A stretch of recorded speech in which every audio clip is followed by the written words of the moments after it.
Layani, melayani lebih sungguh,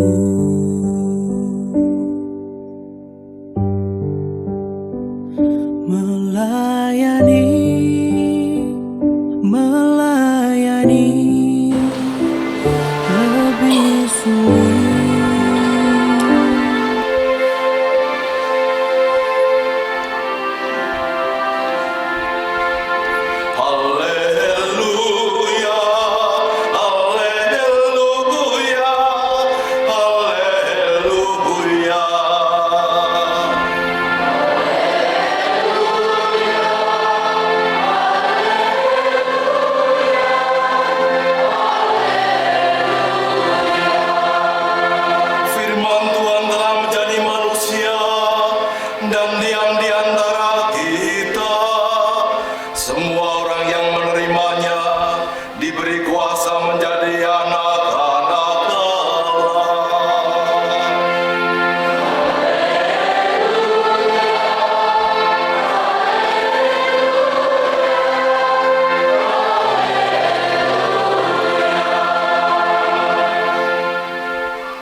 Tuhan bersamamu.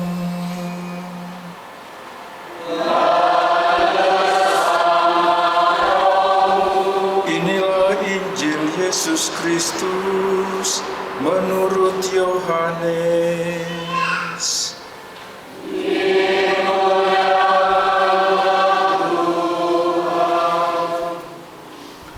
Injil Yohanes bab 1 ayat 35 sampai 42. Murid-murid Yesus yang pertama. Pada keesokan harinya Yohanes berdiri situ pula dengan dua orang muridnya, dan ketika ia melihat Yesus lewat, ia berkata, "Lihatlah anak domba Allah." Kedua murid itu mendengar apa yang dikatakannya itu, lalu mereka mengikut Yesus.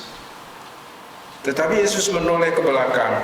Ia melihat bahwa mereka mengikut dia, lalu berkata kepada mereka, "Apakah yang kamu cari?" Kata mereka kepadanya, "Rabi," artinya guru, "di manakah engkau tinggal?" Ia berkata kepada mereka, "Marilah dan kamu akan melihatnya." Mereka pun datang dan melihat di mana ia tinggal, dan hari itu mereka tinggal bersama-sama dengan dia. Waktu itu kira-kira pukul 4. Salah seorang dari keduanya yang mendengar perkataan Yohanes lalu mengikut Yesus adalah Andreas, saudara Simon Petrus. Andreas mula-mula bertemu dengan Simon, saudaranya, dan ia berkata kepadanya, "Kami telah menemukan Mesias," artinya Kristus. Ia membawanya kepada Yesus. Yesus memandang dia dan berkata, "Engkau Simon anak Yohanes, engkau akan dinamakan Kefas," artinya Petrus. Demikianlah sabda Tuhan.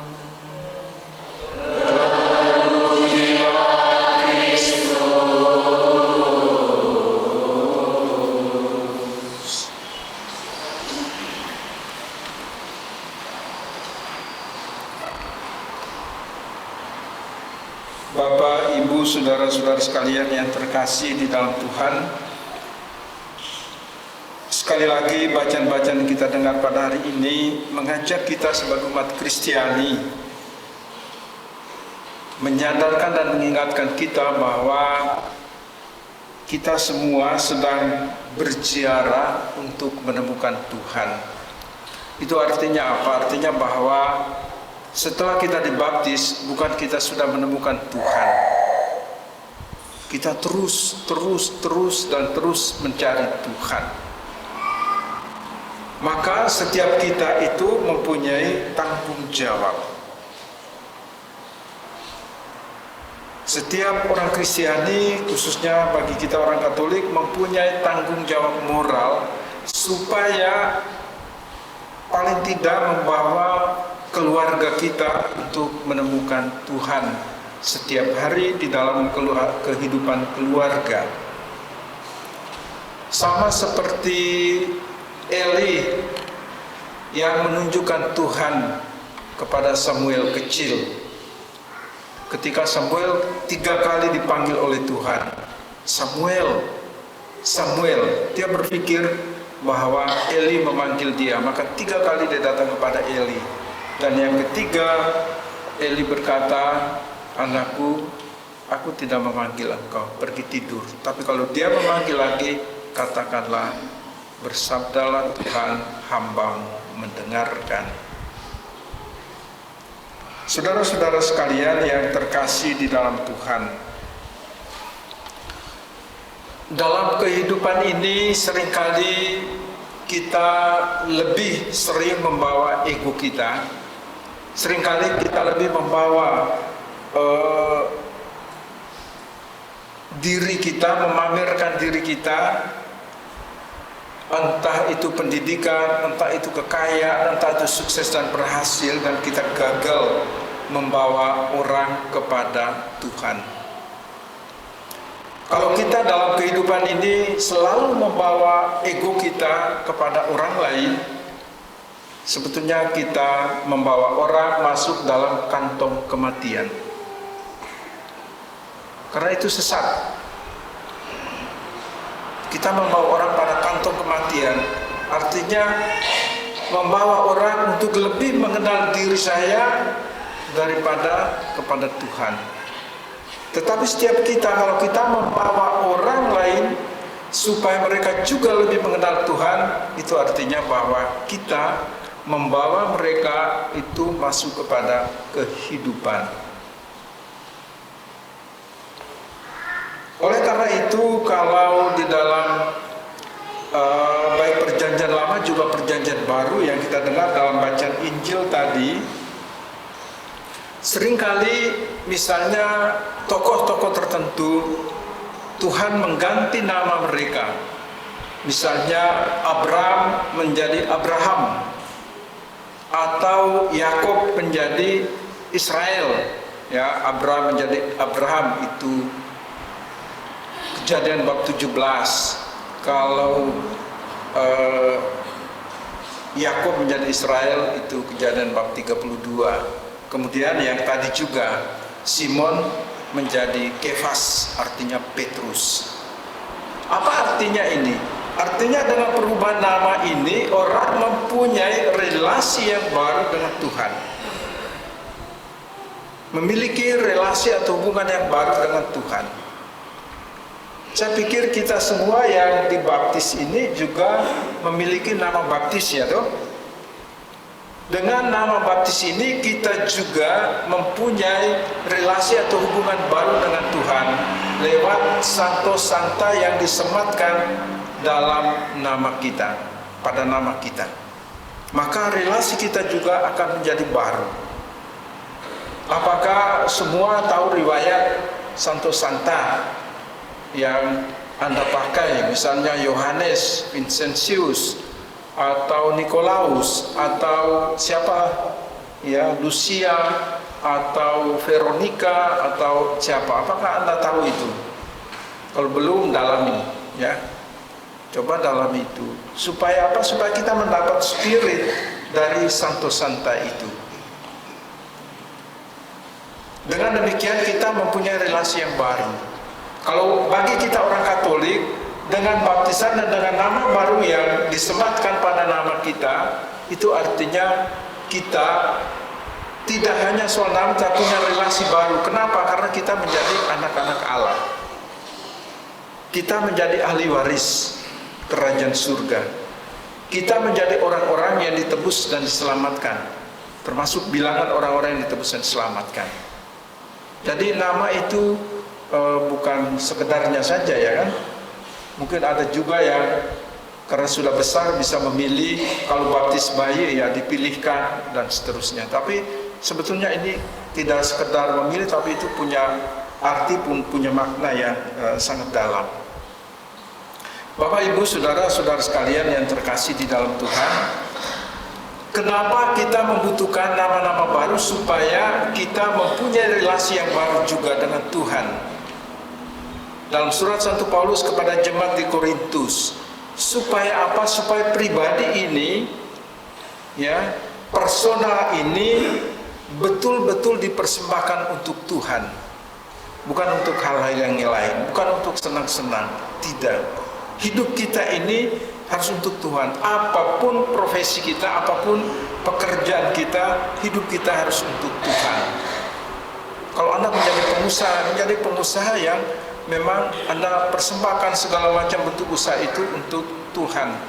Bukan bahwa semua hasilnya untuk diberi kepada Tuhan, tetapi bahwa Anda melakukan pekerjaan itu sebagai pekerjaan pelayanan untuk kemuliaan Tuhan dan kebaikan sesama. Demikian juga kalau Anda pelajar, entah mahasiswa atau siswa, juga sama. Anda melakukan pekerjaan-pekerjaan studi dengan tekun, belajar dengan rajin, ini juga untuk kemuliaan Tuhan dan untuk kebaikan sesama. Tidak hanya untuk nama baik sekolahnya, tapi juga untuk keluarganya. Jadi ini mau mengajak kita, baca suci mengajak kita supaya diri kita ini bermanfaat, menjadi berkat bagi orang lain.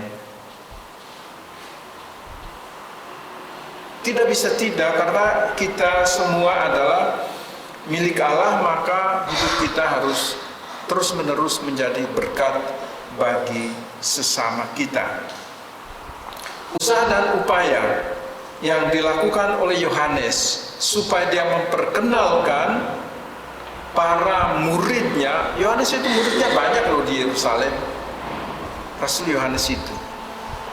Tapi ketika Yohanes memperkenalkan mereka kepada Yesus, tidak ada satu pun yang tersisa. Ketika Yohanes berkata, lihatlah anak domba Allah, maka satu persatu mulai mengikuti Yesus. Apakah Yohanes kecewa? Tidak, karena tujuan Yohanes adalah menyiapkan jalan untuk Tuhan dan membawa orang-orang kepada Tuhan. Dan ketika menemukan Tuhan, Yohanes bilang, aku bukan Mesias. Mesias akan datang.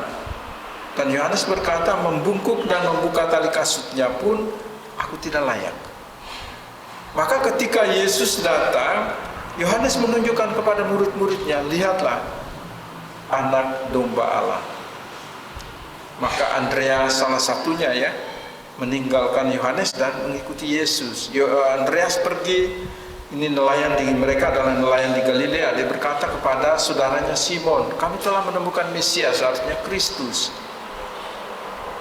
Maka Andreas membawa Simon kepada Petrus, dan Yesus melihat Simon ini, dia tahu apa yang ada di dalam hatinya, bukan soal fisiknya yang kekar. Kalau nelayan kan pasti kekar, kuat. Tetapi Yesus lebih melihat hati. Maka dia mengganti nama Simon dengan Kefas, artinya Petrus, batu karang. Tidak hanya menjadi penjala manusia, tapi kelak engkau menjadi fondasi, engkau menjadi dasar bagi kehidupan gereja. Dan Yesus berkata, Allah maut tidak akan menguasainya. Maka sampai hari ini dasar gereja kita adalah Kefas, Petrus, yang diletakkan oleh Yesus sendiri. Maka digoncang sana sini pun gereja Katolik tetap eksis, tidak pernah membelah dirinya. Karena memang dasar itu diletakkan oleh Yesus sendiri. Jadi orang bilang suksesi rasuli itu bukan kita berkata bahwa kita lebih hebat dari yang lain, tidak. Tetapi ini fakta, sejarah, fakta Alkitabiah, bahwa suksesi kerasulan itu ada pada kita, ada pada gereja Katolik. Maka kita semua itu mengikuti tradisi ini. Yesus mengganti nama. Saya dulu dipanggil dengan Ola, kemudian menjadi Nikolaus. Dan saya tahu spirit itu, meskipun nama itu dipilih oleh kakak saya. Saya dulu karena dibaptis sudah besar, sebetulnya saya memilih Thomas. Tetapi kakak saya bilang bahwa Thomas itu kurang percaya, jangan pakai nama itu, kamu pakai nama Nikolaus. Ya, manut kakak lah ya. Saya akhirnya wes apa-apa lah pakai Nikolaus. Tapi Thomas sebetulnya pilihan saya sendiri. Tapi karena saya terakhir itu latihan terakhir untuk baptisan itu, dia berubah jangan pakai itu. Ya.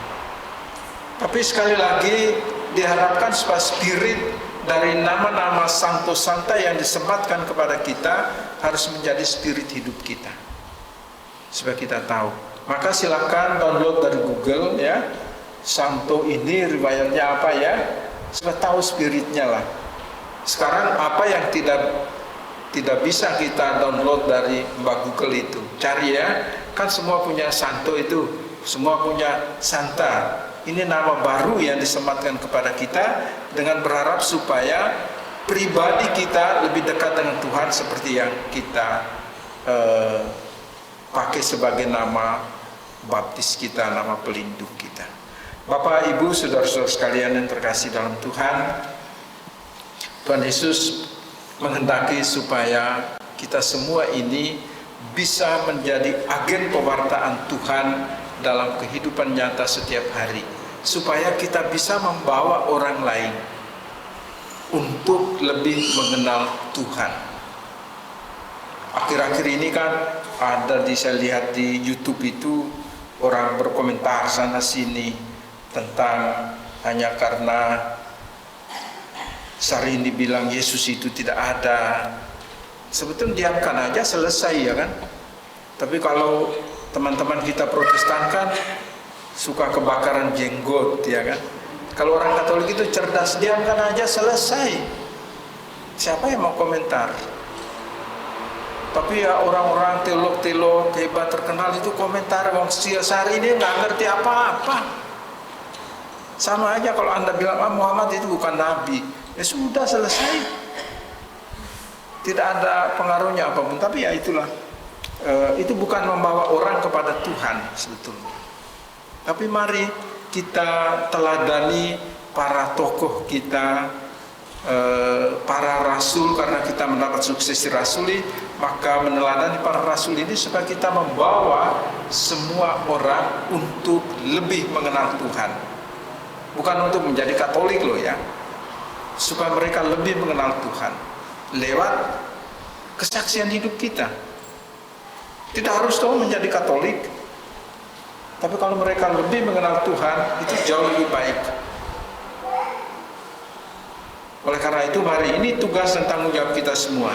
Kita semua harus menjadi pewarta Tuhan Yesus sebagai satu-satunya juru selamat. Bukan mewartakan diri kita, bukan pamer kebolehan kita, tetapi kita mewartakan Tuhan kepada semua orang supaya semakin banyak orang diselamatkan. Amin. Mari kita bangkit berdiri, kita menegaskan iman kita dengan mendoakan syahadat para rasul. Aku percaya akan Allah,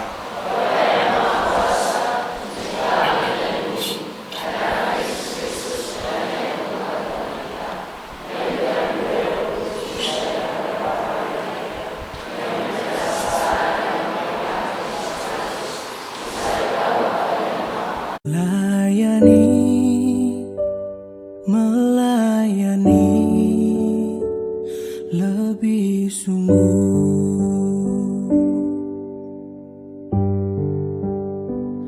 melayani